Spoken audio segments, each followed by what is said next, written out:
Silakan duduk. Shalom. Hari ini kita bahas tentang Roh Kudus. Apa saudara? Saudara yang kasih dalam Tuhan, sebelum saya bertobat, saya ditanya sama kakek saya. Waktu itu kakek saya tanya sama berapa cucu sama buyut-buyutnya. Waktu itu dia tanya gini, apa yang kalian inginkan dalam hidup ini? Cita-cita kalian itu apa? Ada yang berkata ingin jadi kapten pilot, ada yang jadi tentara, ada yang dokter. Suatu kali pas giliran saya ditanya, kamu ingin apa? Saya hanya ingin kekuatan, menemukan kekuatan yang sebenarnya. Langsung guru saya berkata sama saya, kalau kau minta kekuatan, berarti kamu yang ditakdirkan untuk menemukan kekuatan itu. Dan waktu itu guru saya berkata sama saya, kalau kamu menemukan kekuatan itu, maka kamu menemukan semuanya. Langsung dia baca mantra, tunjuk ilmu menghilang, ting menghilang, ting menghilang, ting menghilang. Dan dia berkata, inilah kekuatan yang sebenarnya. Nah setelah itu dia tunjukkan, dia ada gembok begini kan, bus, langsung lepas semua gemboknya. Inilah kekuatan. Nah di situ saya baru mengerti bahwa kekuatan itu ada. Kalau kamu punya kekuatan, maka kamu punya semuanya. Baik nama, baik harta, baik kekuasaan, semua. Tapi kamu harus menemukan kekuatan itu. Nah setelah itu dia tunjukkan ada batu kira-kira jarak 10 meter. Das dipukul, hancur langsung dada. Inilah kekuatan. Saya tanya sama guru saya, guru bagaimana supaya saya mendapat kekuatan itu? Guru saya berkata sama saya, kalau kamu yang mendapat kekuatan itu, ada harga yang harus dibayar. Kamu harus siap menderita, tersiksa, melebihi manusia normal. Dan kalau kamu tidak siap menderita, melebihi manusia normal, kamu tidak bisa menemukan kekuatan itu. Dan hanya ada dua pilihan kamu. Kamu lolos hidup, kamu tidak lolos mati. Itu aja jawabannya. Apa kamu siap untuk itu? Kalau kamu siap, akan kami latih. Kalau kamu tidak siap, silakan pergi. Lalu saya berkata sama guru saya ingin kekuatan itu. Sejak usia 9 tahun itulah saya mengerti sebuah kekuatan. Di situ saya mulai belajar ilmu menghilang, ilmu kebal, berbagai macam kekuatan mistik. Dan di situ saya menemukan bahwa kekuatan itu harus dibayar dengan harga yang mahal. Nah setelah saya bertobat, saya tidak mencari yang lain. Saya mencari satu dulu, yaitu kuasa. Apa saudara? Kerajaan Allah bicara bukan dengan makanan atau minuman, tapi kuasa. Seseorang bertobat bukan karena doktrin. Kalau kita ngomong doktrin, ribut-ribut, ingat yang lebih pandai dari kita itu banyak, betul? Tapi dunia minta bukti. Siapa yang setuju angkat tangan saudara? Nah, suatu kali waktu itu saya dipanggil Danjen Kopassus. Waktu itu Pramono Edi Wibowo berkata sama saya, Pak Daud, tunjukkan kekuatan itu. Tunjukkan kuasa itu, kekuatan dalam diri kamu. Kalau masalah pendeta, saya tahu banyak pendeta. Masalah ulama, saya tahu banyak ulama. Kalau masalah teori, saya tahu semua, banyak. Tapi saya memerlukan kekuatan supranatural yang sebenarnya. Bukti. Kalau pendeta-pendeta terkenal, saya kenal semua, dia bilang gitu. Saya panggil pasti datang, dia bilang gitu. Tapi saya minta, buktikan kekuatan itu ada. Dan supaya saya tahu nyata kekuatan itu ada. Setelah itu ada perintah selanjutnya, dia bilang gitu. Apa yang ingin jenderal inginkan? Tunjukkan santet itu ada, kekuatan itu ada. Buktikan di depan saya. Ini yang susah. Kalau saya buktikan berarti saya kumat lagi. Betul? Betul? Tunjukkan ilmu santet. Tapi kalau tidak buktikan, dia berkata, mana buktinya? Kalau kita ngomong sama kopral itu paling mudah. Tapi udah ngomong Danjen Kopassus, pasukan elit itu tidak mudah. Betul? Orang pinter semua. Waktu itu saya berdoa, Tuhan gimana caranya? Saya bingung. Waktu saya berdoa ada cahaya terang. Terang sekali. Saya doa demi nama Yesus. Langsung cahaya itu berubah jadi paku. Pakunya ada di udara, gini adalah. Saya tahan gini. Jenderal perlu membuktikan kekuatan itu ada. Inilah kekuatan. Langsung pakunya gini, tepat di tangan saya gini, terbang. Nah saya itu jenderal berkata, Obai, ajudan, sini. Langsung set jatuh. Padahal ini perintah selanjutnya. Karena harus dibuktikan untuk menjaga presiden harus baik dari yang terbaik, bukan katanya, tetapi bukti. Dunia kan perlu bukti, saudara. Bukan teori, betul? Betul? Perlu apa, saudara? Bukti, bukan apa, saudara? Teori. Ini perintah selanjutnya. Anda menjaga Presiden Republik Indonesia untuk menjaga keamanan NKRI. Makanya perlu dibuktikan kekuatan kemampuan Anda. Di situ saya baru mengerti. Kerajaan Tuhan bukan bicara makanan atau minuman. Tapi apa, saudara? Kuasa. Apa, saudara? Siapa yang setuju angkat tangan, saudara?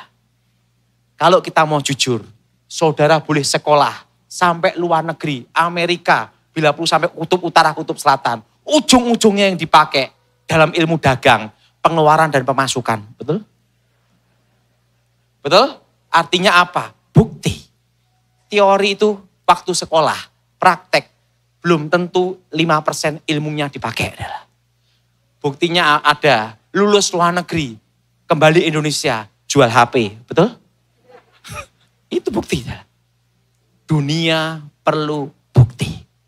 Nah, bukan hanya teori. Mari kita buka Alkitab kita dan Kisah Para Rasul. Pasal 1 ayat 6 sampai dengan ke-9. Kisah Para Rasul pasal 1 ayat 6 sampai dengan ke-9. Kisah Para Rasul pasal 1 ayat 6 sampai dengan ke-9. Saudara yang ganjil saya yang genap. Maka bertanyalah mereka yang berkumpul di situ, Tuhan, maukah engkau pada masa ini memulihkan kerajaan bagi Israel?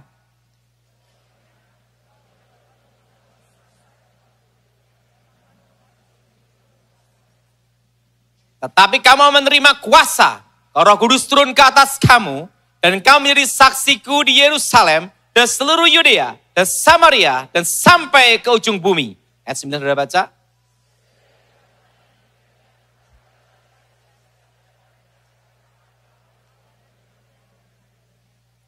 Kerajaan Elohim, kerajaan Tuhan, didirikan berdasarkan 12 rasul. Berapa, saudara? Dan 12 rasul pun adalah 12 orang gagal. Saya beritahu, gagal.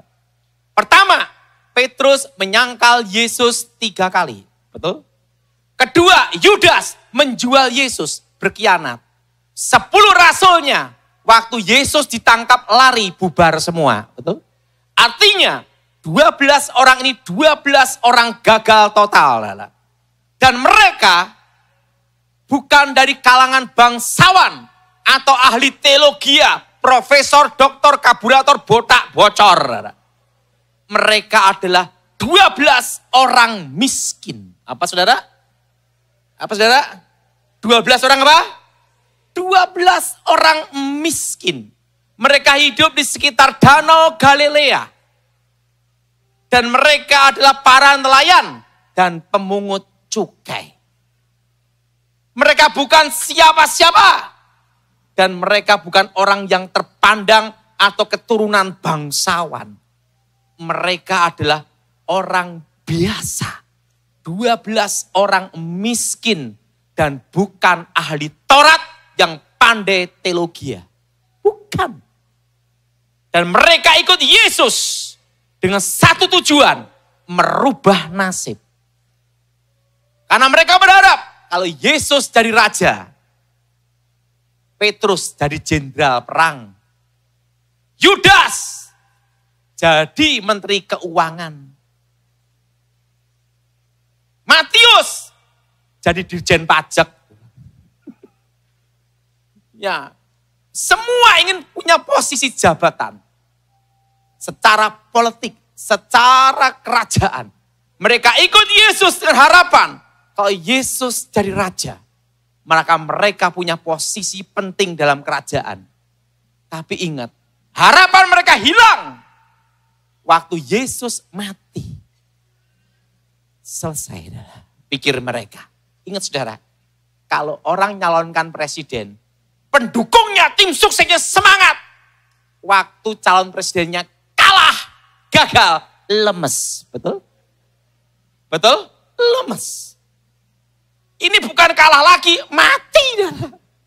Waktu Yesus mati, selesai. Nggak ada harapan. Waktu Yesus bangkit, mereka ada harapan. Kapan Yesus jadi raja? Waktu Yesus mau naik ke surga, mereka ingatkan lagi, Yesus, kapan kau memulihkan Israel? Artinya apa? Kapan kau jadi raja? Supaya kami ikut memerintah. Yesus berkata apa? Engkau tidak perlu tahu masa dan waktunya. Tapi yang perlu engkau tahu, kalau Roh Kudus turun ke atas kamu, kamu jadi saksiku di Yerusalem, Samaria, Yudea, sampai ke ujung bumi. Dan apa yang terjadi? Waktu Yesus naik ke surga, mereka melihat ke atas. Dan mereka memuji menyembah Tuhan. Pada hari Pentakosta, Roh Kudus turun. Ingat, Yudas diganti Matias. Waktu Roh Kudus turun, Petrus, seorang penakut, seorang pengecut, dipenuhi Roh Kudus. Sekali khotbah, langsung 3.000 orang bertobat. Dan Injil itu dari Yerusalem, Yudea, Samaria, sampai ke ujung dunia, ujung bumi. Mana ujung bumi? Papua, saudara. Apa saudara? Papua. Saudara, siapa yang bisa mengubah hidup mereka? Satu, kuasa. Untuk menjadi terkenal selama 1 abad, 100 tahun, itu susah. Artis secantik apapun, umur 21 jalan gini-gini. Coba usia 70, gini-gini. Selesai. Karir nama hebatnya. Secantik, seganteng apapun. Betul? Betul? Tetapi ingat, kisah 12 orang ini mengubah dunia. Bertahan sampai 2000 tahun. Nama mereka terkenal sampai sekarang. Betul? Ingat, siapa yang mengubah hidup mereka? Satu, kuasa. Doktrin adalah penyeimbang. Tapi nomor 1 tetap adalah kuasa. Nah, sehingga waktu saya bertobat, yang pertama kali saya cari adalah 1 dulu. Kuasa. Apa saudara? Kuasa. Arti kekuatan yang sebenarnya. Banyak orang Kristen, ada yang ke gereja, hanya cari 1, doktrin. Ingat, doktrin tidak bisa mengubah hidup seseorang. Doktrin adalah pengetahuan supaya kita tidak sesat. Tapi yang mengubah hidup seseorang adalah kuasa. Apa saudara? Apa saudara? Kuasa, kekuatan. Nah, setelah saya bertobat, saya tahu persis dalam hidup saya, semua alat musik saya bisa pegang, tapi tidak bisa main. Dan saya sekolah Alkitab itu gagal. Kenapa? Sebenarnya saya tidak lulus. Waktu itu para dosen rapat. Anak ini harus diluluskan. Kenapa? Karena kita semua tidak mau ketemu dia lagi. Gitu. Jadi saya ini sekolah Alkitab hanya setingkat SMA. Seperti Som aja. Dan kalau lulus hanya jadi guru sekolah minggu. Makanya sampai sekarang saya bukan pendeta. Saya ini dalam hidup saya enak. Tidak bisa dipecat dan tidak bisa untuk diskors. Kenapa saudara? Tidak pernah diangkat jadi pendeta. Bagaimana mecatnya adalah. Karena saya tidak pernah diangkat atau disahkan. Saya tidak pernah jadi pendeta. Dan tidak pernah disahkan. Kenapa? Karena saya tahu diri. Dalam hidup ini kan simpel aja. Ada 3. Tahu diri, tahu Tuhan, tahu malu. Betul? Itu aja dalam hidup ini. Betul? Simpel aja hidup ini. Tahu Tuhan, tahu diri, tahu malu aja. Saya tahu diri. Maka saya tidak menjadi pendeta. Sekolah Alkitab sih gagal. Saya lulusan gagal. Apa yang terjadi? Waktu tes berkhotbah pun saya juga gagal. Dan waktu itu saya hanya dikasih kesempatan satu sama guru saya. Maksimal kamu jadi guru sekolah minggu. Maksimal itu. Ya saya ngomong, ya penting lulus aja dah. Gitu. Nah, makanya waktu saya bertobat, saya cari satu aja. Kuasa. Pada hari 10 hari Pentakosta, saya nemuin pendeta, hamba Tuhan, saya tanya gini, bagaimana supaya saya dipenuhi Roh Kudus? Dan bagaimana sih kuasa di dalam kekristenan itu? Pendeta ini bukan pendeta terkenal. Dia beritahu saya satu hal. Sumber dari 9 karunia itu adalah Roh Kudus. Kalau Roh Kudus ada dalam diri kamu, maka 9 karunia itu ada dalam diri kamu. Tetapi yang perlu dilakukan adalah diaktifkan bagaimana cara mengalirkannya. Tapi kuncinya, kamu harus mengalami baptisan Roh Kudus.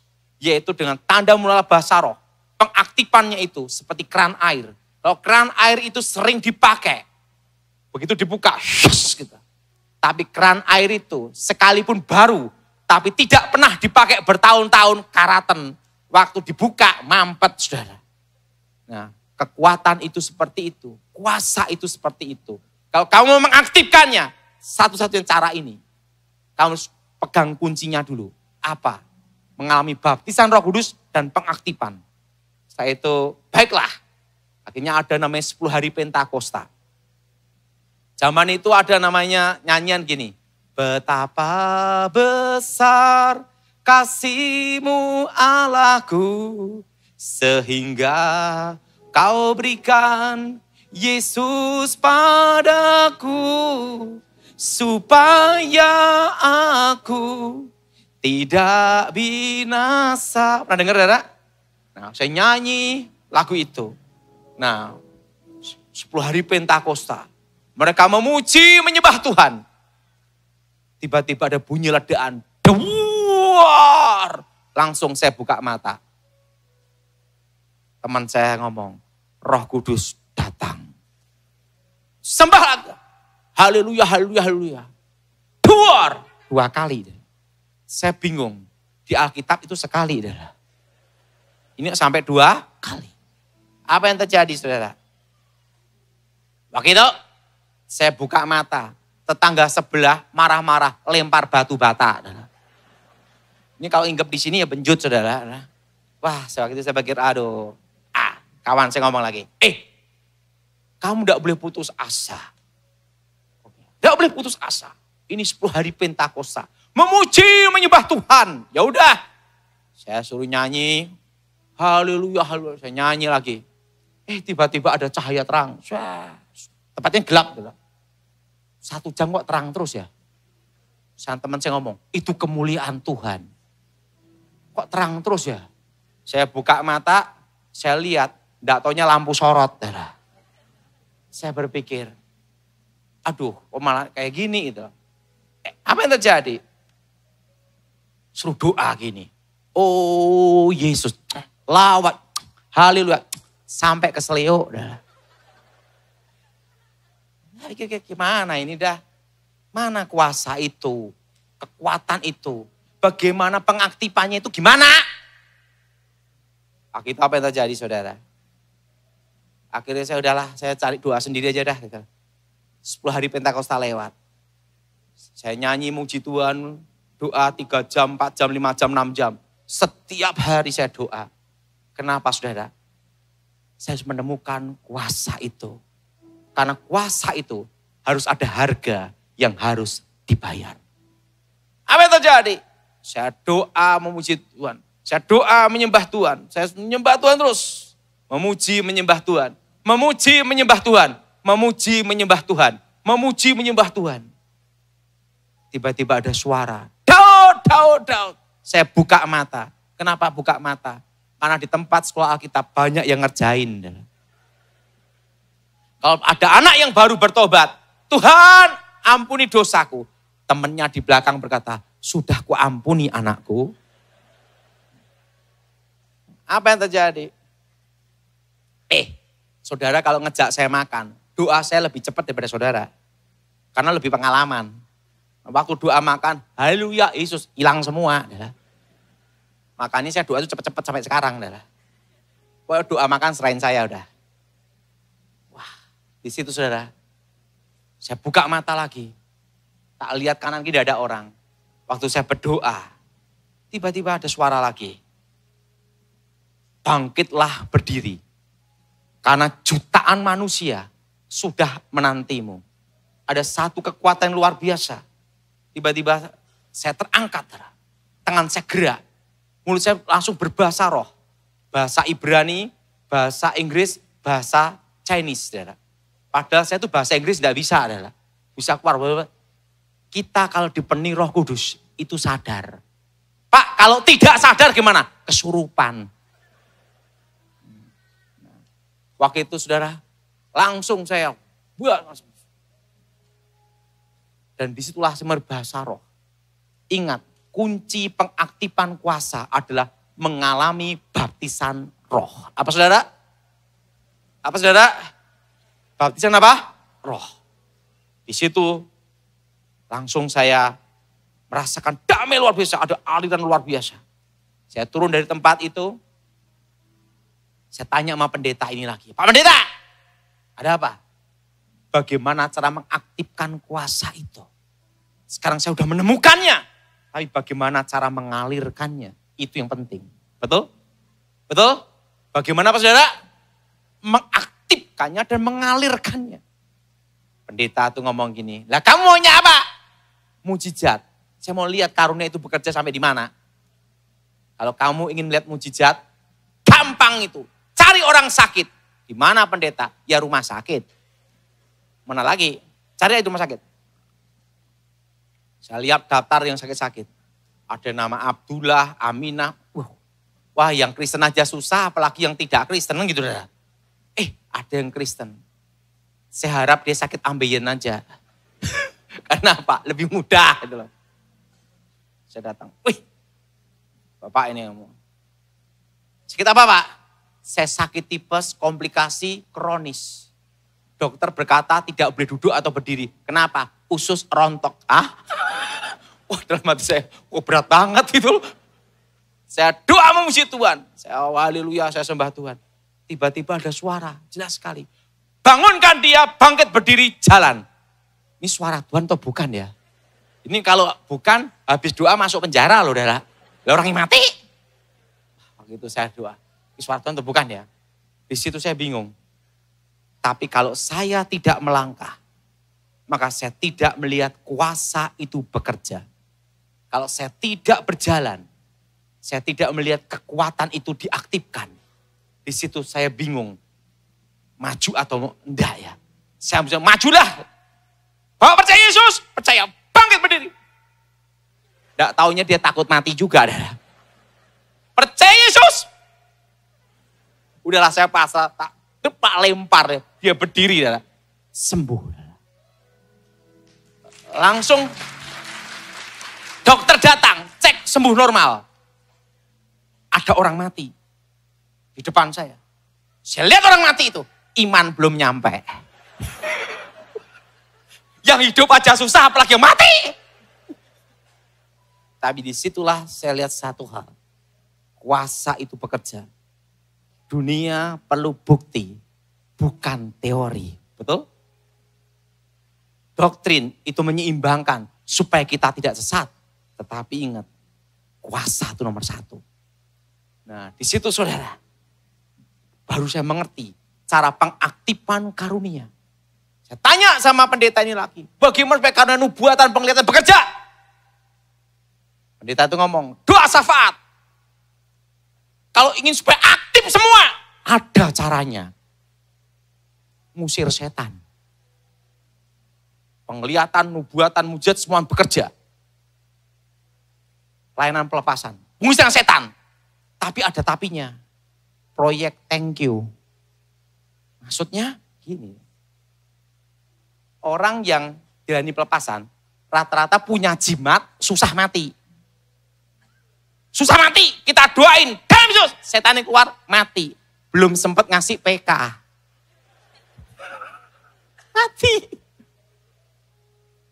Dan rata-rata orang datang doa pelepasan, rata-rata bangkrut habis. Baru sadar setan itu jahat. Datang, bertobat. Makan aja susah, gimana kita mau terima PK-nya, betul? Waduh, ini pelayanan pelepasan proyek thank you. Saya lihat pendeta, perpuluhan, tapi banyak pendeta. Terusan, ini lagi pengajar, dapat gaji, penginjil, dapat persembahan kasih. Waktu itu, yang tidak mau itu adalah pelayanan doa pelepasan pengusiran setan. Kenapa? Proyek thank you. Tak pikir ambil ini aja, enggak ada saingan. Enggak ada saingan, udah taruhan nyawa, proyek thank you, udah ada saingan. Udah saya milih ini aja, udah. Saya tanya sama pendeta, bagaimana mengaktifkan karunia ini untuk pelepasan, penglihatan, nubuatan, semua. Ada caranya. Gimana pendeta? Cari orang kerasukan. Ini yang susah adalah. Karena nunggu setannya masuk kan. Lah kapan masuk kita enggak tahu. Pendetanya ngomong gini, kalau ada KKR doa pelepasan, kamu KKR, kamu ikut aja. Begitu ada orang kerasukan, langsung kamu datangin. Saya duduk di belakang, nunggu satu adalah orang kerasukan adalah. Waktu ada yang kerasukan, tuk, langsung saya datang. Demi nama Yesus, saya keluar. Pertama kali saya ngelayanin, enggak lihat apa-apa, biasa. Kedua, ketiga, keempat, kelima, ke-10 adalah. Baru karunia membedakan roh itu bekerja. Tiba-tiba saya ngelihat setan-setan sekeliling, lihat jimat, lihat macam-macam. Di situ baru saya mengerti. Kita harus melangkah. Apa saudara? Kita apa saudara? Harus apa? Melangkah. Dan kuasa itu bukan hanya dalam pelayanan aja mengubah hidup kita. Tapi juga bisa mengubah nasib saudara. Dan memberikan masa depan. Saya orang gagal. Secara sekolah saya gagal. Suatu kali saya waktu mau diwisuda. Pendeta Amos berkata, Daud, kita sepakat kamu harus diluluskan. Tapi tidak boleh lulusan sekolah tinggi teologi ya. Karena apa? Ini kamu tidak nyampe. Ya udah, saya diwisuda. Waktu diwisuda, saya harapan satu toh. Saya pulang ke rumah, kerja. Kenapa harus kerja? Karena saya tahu, saya tidak bisa jadi pendeta. Saya tidak bisa jadi pendeta, tidak bisa jadi pengajar. Saya tahu itu. Apa yang terjadi saudara? Langsung, pikiran saya satu. Habis wisuda, saya mau kerja. Begitu wisuda, lulus. Saya naik angkot. Kok saudara-saudara saya tidak ada yang jemput saya. Adalah. Saya sampai rumah, dapat berita yang tidak baik. Sebenarnya kadang kita berkata tidak baik, tapi itu yang terbaik untuk kita. Saya datang sampai rumah. Ayah saya dipecat, adik saya dipecat, kakak saya dipecat.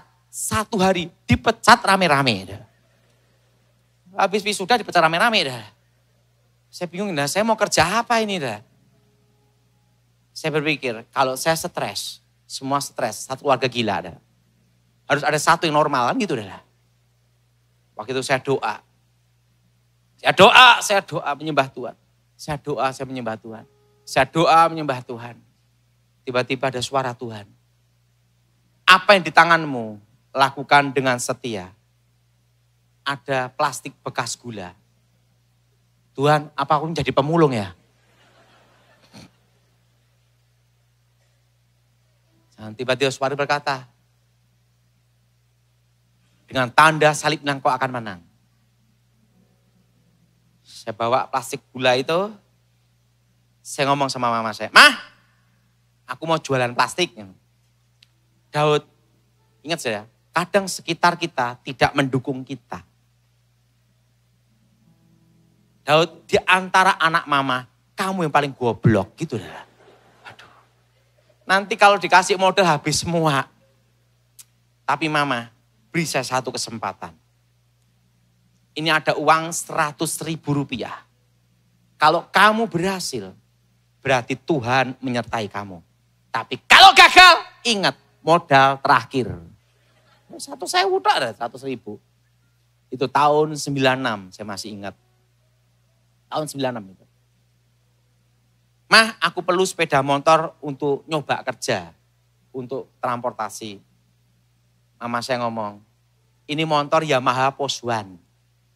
Bulan depan kita tidak sanggup bayar kreditnya. Maksudnya, kamu yang terusin lagi. Hah? 100.000 terusin lagi dah. Nah, ingat saudara. Selama kita ada nafas, berarti masih ada awal baru perubahan. Itu konsepnya. Walaupun kita ditekan apapun, kita boleh panik, kita boleh takut. Tapi ada satu yang tidak boleh hilang. Tetap berpikir jernih dan logis. Itu aja. Setakut apapun, sepanik apapun, tidak boleh sampai konyol. Saya itu, ya udahlah. Saya langsung naik motor, beli di plastik. Itu saya masih ingat dapat 25 kilo HD. Kresek hitam saya masih ingat itu. Saya berdoa sama Tuhan, Tuhan aku jual di mana, aku tidak punya pengalaman kerja gini-gini. Ingat, dalam hidup ini melangkah dulu. Apa saudara? Melangkah. Saya jualan plastik ke mbok-mbok, ke simbok-simbok saudara. Sehari untuk 2.000, 5.000. Di dalam hidup ini yang penting satu. Tidak boleh menyerah pada keadaan. Tetap berjuang. Apa saudara? Tetap apa saudara? Tetap apa?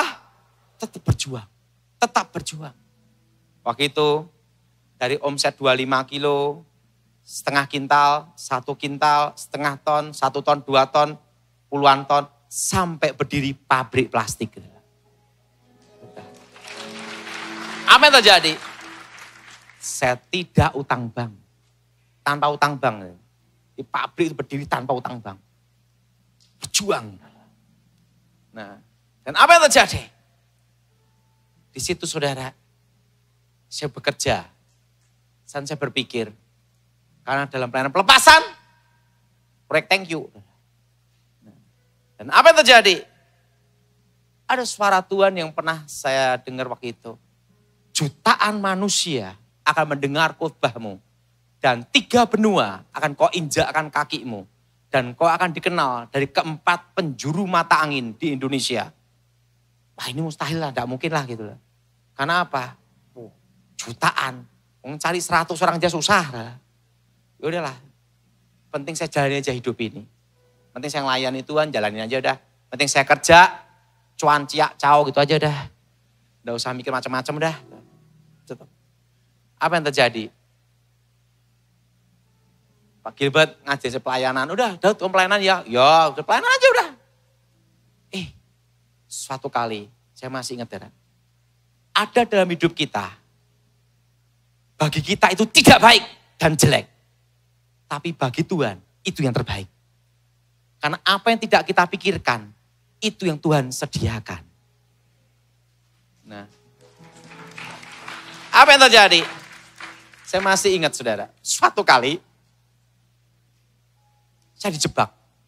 Makanya pengalaman ini betul-betul baik bagi saya. Saya diminta untuk doain seseorang suhu yang punya kekuatan listrik, bisa nyetrum-nyetrum gitu dah. Gitu. Nah, suatu kali saya pelayanan ke Cirebon dulu. Ketemu tukang sulap. Tukang sulapnya ini mau ngerjain saya. Tapi saya tahu ini pakai trik ini. Kok Daud bisa bedain antara trik dan magic asli? Oke, langsung dia ngomong sama saya. Tapi Pak Daud belum tahu toh. Teknologi yang terbaru. Apa itu? Penghantar listrik. Apa itu? Taruh sini, dan sini. Coba Pak Daud pegang tangan saya. Setrum dah. Nanti Pak Daud lihat kalau doain orang, roboh. Roboh. Ini dukun-dukun banyak yang pesan ke saya. Bilang gitu deh. Oh gitu, iya. Penghantar listrik. Wah, enggak boleh seperti itu. Enggak boleh ngerjain orang. Itu tipu-tipu. Ini kan hanya trik aja Pak Daud. Tunjuk, saya tanya, apa kelemahannya? Penting kelemahannya, betul? Ingat, Pak Daud pakai kaos kaki yang tebel atau pakai sepatu intinya karet untuk penghambatnya tidak langsung gaya gravitasi, tidak langsung ke tanah, ke bumi. Oh, selama Pak Daud pakai alas kaki, ada penghambat listriknya ini aman. Oh, coba sekarang Pak Daud pakai sandal. Saya strum ya, enggak apa-apa. Oh, ini tahu alat ini. Setelah itu, saya kan diminta untuk melayani seorang suhu yang punya kekuatan listrik macam-macam. Pikiran saya itu satu, alat itu saudara. Alat itu. Iman si iman, tapi jangan konyol, goblok, betul enggak? Saya diminta doa. Saya tahu suhunya katanya macam-macam. Saya langsung pakai kaos kaki double 2. Saya double, saudara. Oh, double. Wah, langsung tahu. Suhunya ini mau nyetrum saya. Enggak bisa. Kaos kaki. Ya setrum macam-macam. Enggak bisa. Kaos kaki. Saya ngomong sama suhu ini. Om, kita sama-sama tahu alatnya, Om. Alatnya tahu. Waktu itu impor dari Amerika, saya tahu. Kotak segini taruh sini. Pegang gini langsung setrum. Itu kalau tusuk jarum gini-gini, dipegang gini langsung ngalir semua ada. Tusuk jarum gini plek-plek, tinggal setrum gini aja. Tek, nyetrum semua ada. Oh, gitu ya? Iya. Langsung. Saya pulang. Waktu saya pulang, saya masih ingat itu. Saya pulang, saudara. Menantunya datang. Pak Daud, ini mertua saya mau bertobat. Pak Daud diminta untuk doa, dia mau bertobat. Datang enggak saudara? Wah, suhunya mau bertobat. Saya datang ke tempatnya dia. Begitu masuk, dikepung 40 orang. Saudara. Karena dia tahu sebelum saya bertobat, saya bertarung melawan 20 orang menang. Dilipetin 2 atau saudara? 40. Bayangin sekecil saya ngadepin 40 orang ya. Dah. Nah waktu itu kepung. Dah. Nah waktu dikepung, selesai nih saya gitu. Langsung saya gini, wah ini dikepung udah bisa kemana-mana nih saya. Langsung suhunya sama anaknya, wah macam-macam. Saya ngaku ngomong, saya ini dekat dengan SBY, begini nih. Dia enggak tahu kalau saya dulu bagian pengamanan presiden. Saya diam aja. Oke, saya diam aja. Udah, saya diam aja. Enggak mau ribut. Karena kalau kita bagian khusus kan enggak boleh bongkar rahasia. Diam aja. Udah gini. San, menantunya yang ngakunya hamba Tuhan udah tunjukkan gini. Ini Anda tanda tangan aja. Supaya kasus ini selesai. Ya udahlah daripada ribut. Hanya masalah tumpang tangan aja. Saya tanda tangan. Langsung kertas yang tanda tangan itu diganti isinya semua. Isinya, wah saya ini penipu, ngapusing, bohong, gitu saudara. Disebarkan yang ngakunya pendeta ini. Di mana-mana. Dalam hati saya, selesai sudah pelayanan. Nah, gitu saudara. Dalam hidup saya satu konsep. Kalau Tuhan percaya saya khotbah. Tidak dipercayain berarti berhentian gitu saudara. Ya sudahlah. Ada penawaran. Waktu itu gubernurnya Khairul Rasyid. Gubernur akademi polisinya. Wakil gubernurnya Bagus Eko Danto. Waktu itu saudara, saya ditelepon, Pak Daud, Anda diminta untuk pengarahan di Akademi Kepolisian Semarang. Untuk apa? Untuk bidang khusus penyidikan untuk melumpuhkan ilmu hitam. Nah, daripada tidak ada kerjaan, ya situ aja lah gitu. Di situ saya datang, memberi pengarahan di Akademi Polisi. Saya lihat taruna-taruni, polisi-polisi perwira-perwira, ada yang non-job, ada yang job, macam-macam saudara. Ada polisi stres juga, saudara. Ada yang stres, ya saya layani. Dia stres, saya ikut stres juga, saudara. Nah, langsung saya ngomong, gini udah. Polisi yang stres ini saya bimbing, saya gini. Nah, saya didik mereka. Ini 200 orang, perwira-perwira semua, saudara. Perwira sama calon perwira. Taruna-taruni kan calon perwira. Di situ juga ada perwiranya juga. Saya langsung, ada satu orang yang dampingi saya itu pangkatnya itu IPDA, Inspektur 2. mendampingi saya untuk waktu ngajar. Saudara. Nah, apa yang terjadi? Hal itu udah selesai dah. Saya pelayanan keliling-keliling. Enggak taunya, apa yang menurut saya itu jelek waktu itu yang terbaik dalam hidup saya. Dan suatu kali, saya KKR di satu tempat. Kan kalau KKR ada izin dari Kapolres. Saudara. Izin dari Polres tempat. Saudara. Waktu itu saudara, tiba-tiba datang Kapolres. Datang, plek, ngasih izinnya. Pendetanya bingung, ini Kapolresnya datang ngasih izinnya. Gitu. Langsung Kapolresnya ketemu saya, siap menghadap. NRP sekian-sekian. Komandan, instruktur. Loh, Pak Daud masih ingat saya enggak? Siapa kamu? Saya dulu yang diajar Bapak.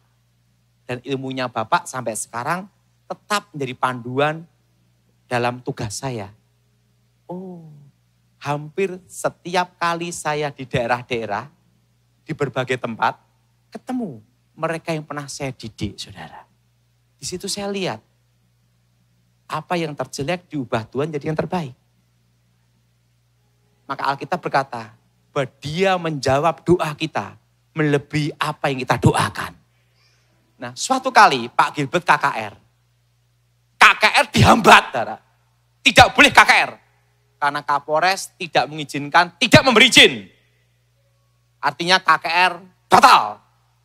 Pak Gilbert, saya suruh datang. Ada apa Pak Gilbert?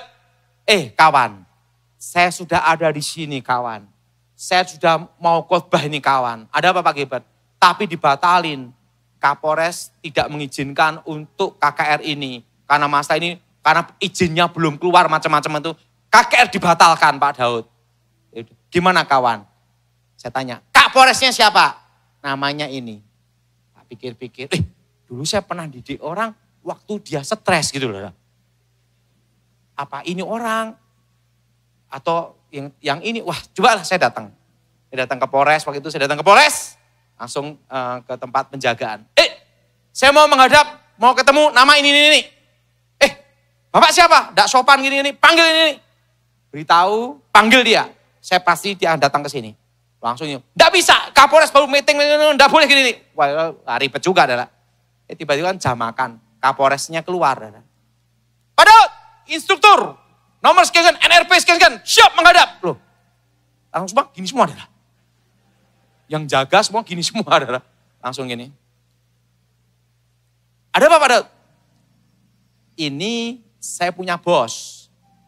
Guru saya mau khotbah. Siapa? Gilbert lumayan dong. Tapi izinnya tidak boleh sama Polres. Izin sudah keluar. Loh, keluar kapan? Ya hari ini. Saya berkata keluar. Ya ini hari ini, keluar dah. Silakan khotbah. Saya ngomong, Pak Daud. Kok Pak Daud kok kesini ngapain? Ya saya diminta Gilbert gini. Langsung Kapolresnya datang, ketemu Pak Gilbert. Didoain Pak Gilbert.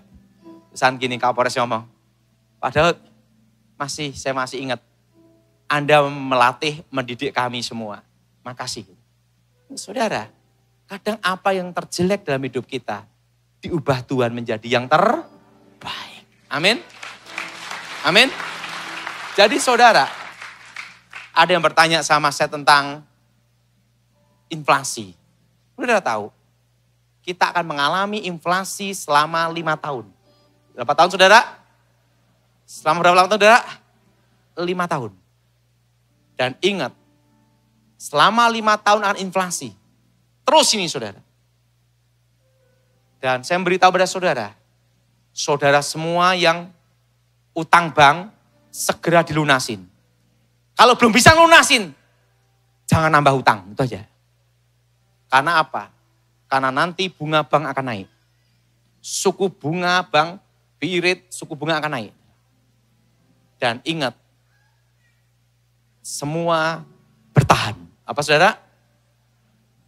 Karena corona ini akan bermutasi lagi selama 5 tahun. Dari tahun 2020. Berarti masih berapa tahun lagi saudara? Sampai berapa? 2000 berapa? 25. Akan bermutasi terus. Sampai 2025 puncaknya error menjadi kasus biasa, endemi. Nah, Sekarang pandemi menuju endemi. Tapi ingat saudara, ini akan ada proses terus. Dan ingat saudara, bertahan. Apa saudara? Ada yang tanya sama saya, Pak Daud, apakah Indonesia akan sampai terpuruk? Tenang, aman. Saudara. Kenapa Indonesia aman? Ini kuncinya, supaya saudara tahu. Karena sumber daya alam kita mendukung. Kita didukung oleh alam. Pertama, hanya ada 2 musim. Kemarau dan hujan. Betul? Betul? Betul? Betul? Kemarau dan apa? Hujan. Yang kedua, pertambangan. Jadi saudara, tidak usah khawatir. Ada berpikir, Pak, Indomie akan naik. Roti akan naik. Kan gitu. Saya beritahu saudara, tidak usah stres. Kenapa? Kita pasti dipelihara Tuhan. Ingat, dalam bisnis usahakan jangan utang bank. Kalau sudah tidak bisa bayar utang gimana? Bagaimana caranya untuk melunasi? Dan kalau yang utang, jangan nambah utang. Kenapa saudara? 5 tahun inflasi terus. Kan ini sudah saya beritahu sama Michael 2011 ya Michael ya. 2000 berapa? 11. 2000 berapa? 21. Hah? Oh 2020 ya. 2020 saya beritahu Michael. Bahwa nanti tahun 2022 kita semua belajar normal dan akan ada inflasi. Nah yang masih ingat saya khotbah tentang inflasi angkat tangan saudara. Ingat 2022 kita inflasi sampai 5 tahun. Berapa tahun saudara? Nah, harga-harga akan naik. Yang tidak naik hanya satu, harga diri. Nah, mari kita bangkit berdiri, kita berdoa. Aku mohon kuasa Elohim bekerja, kekuatan Elohim bekerja. Bebaskan kami dari yang jahat, bebas dari kegelapan. Kuasa Yesus bekerja, lawat saya pribadi kami Tuhan. Dan namamu dimuliakan. Demi nama Yesus HaMasiah. Yang percaya katakan amin.